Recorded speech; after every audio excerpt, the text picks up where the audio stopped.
semua, selamat datang di video tugas kami. Pada kesempatan ini, kami akan membahas proyek kami yang berjudul Deteksi Penyakit Jantung dengan AI menggunakan algoritma KNN. Proyek ini dibuat sebagai tugas besar mata kuliah pengolahan data biomedis dengan harapan dapat memberikan wawasan yang bermanfaat. Kami juga ingin menunjukkan bagaimana kecerdasan buatan dapat membantu meningkatkan kualitas layanan kesehatan, khususnya dalam mendeteksi penyakit jantung. Yuk, kita simak. Penyakit jantung adalah salah satu penyebab kematian tertinggi di dunia. Diagnosis yang cepat dan akurat sangat diperlukan, tetapi seringkali tenaga medis menghadapi kendala waktu atau sumber daya yang terbatas. Nah, disinilah kecerdasan buatan dapat membantu. Dengan menggunakan algoritma seperti K-nearest neighbor atau bisa dibilang KNN, kita dapat mempercepat proses diagnosis dan memberikan hasil yang lebih akurat. Proyek ini bertujuan untuk mendukung pengambilan keputusan klinis tenaga medis, meningkatkan efisiensi diagnosis penyakit jantung, dan secara global membantu meningkatkan kualitas layanan kesehatan melalui teknologi AI. Selanjutnya, teknologi. Untuk mencapai tujuan ini, kami menggunakan dataset yang kami ambil dari Kaggle berbentuk file CSV. Kami juga menggunakan Python sebagai bahasa pemrograman utama kami karena Python memiliki pustaka yang kuat untuk analisis data dan implementasi algoritma pembelajaran mesin. Kami juga menggunakan pustaka seperti Pandas untuk manipulasi data, NumPy untuk perhitungan matematis, dan juga Scikit-learn untuk membangun serta melatih model KNN. Jadi, teknologi ini memungkinkan kami untuk mengolah data secara efisien dan menerapkan algoritma AI untuk menghasilkan prediksi yang akurat. Selanjutnya ada fitur dataset.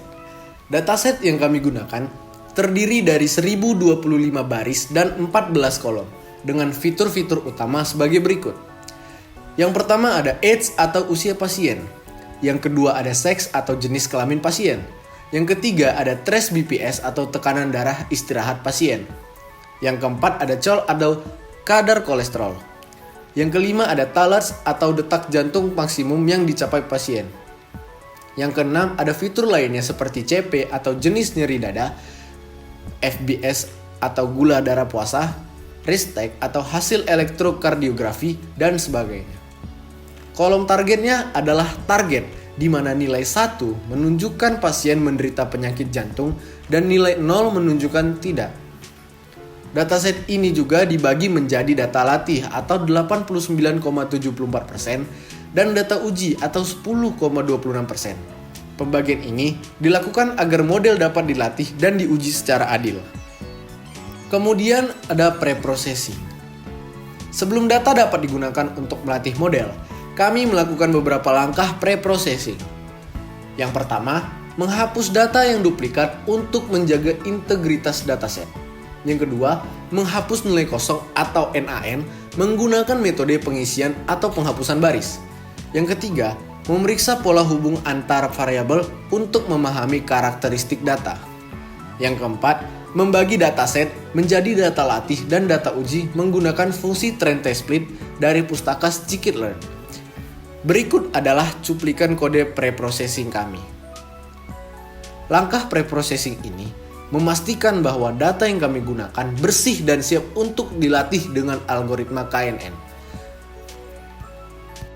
Selanjutnya, bagian poster ini berisi informasi. Algoritma utama yang kami gunakan adalah K-nearest neighbor atau KNN. Cara kerjanya cukup sederhana tetapi sangat efektif. Yang pertama, algoritma ini membandingkan data baru dengan data yang sudah ada berdasarkan jarak terdekatnya, seperti Euclidean distance. Yang kedua, menentukan sejumlah tetangga terdekat atau K-neighbors.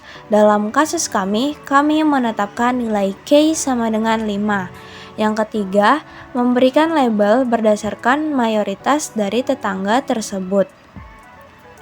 Sebagai contoh, jika kita punya data pasien yang baru dengan mirip pasien-pasien sebelumnya memiliki penyakit jantung, maka model akan mengklasifikasikan pasien baru tersebut ke dalam kelompok yang sama. Pada hasil evaluasi, setelah melatih model, kami mengevaluasi performanya menggunakan confusion matrix.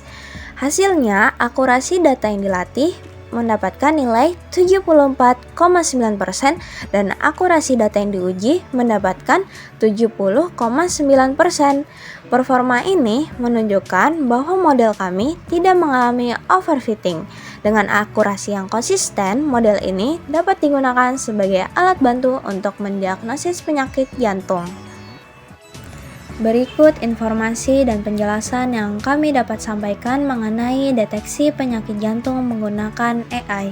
Sebagai penutup, kami ingin menyampaikan sebuah kutipan.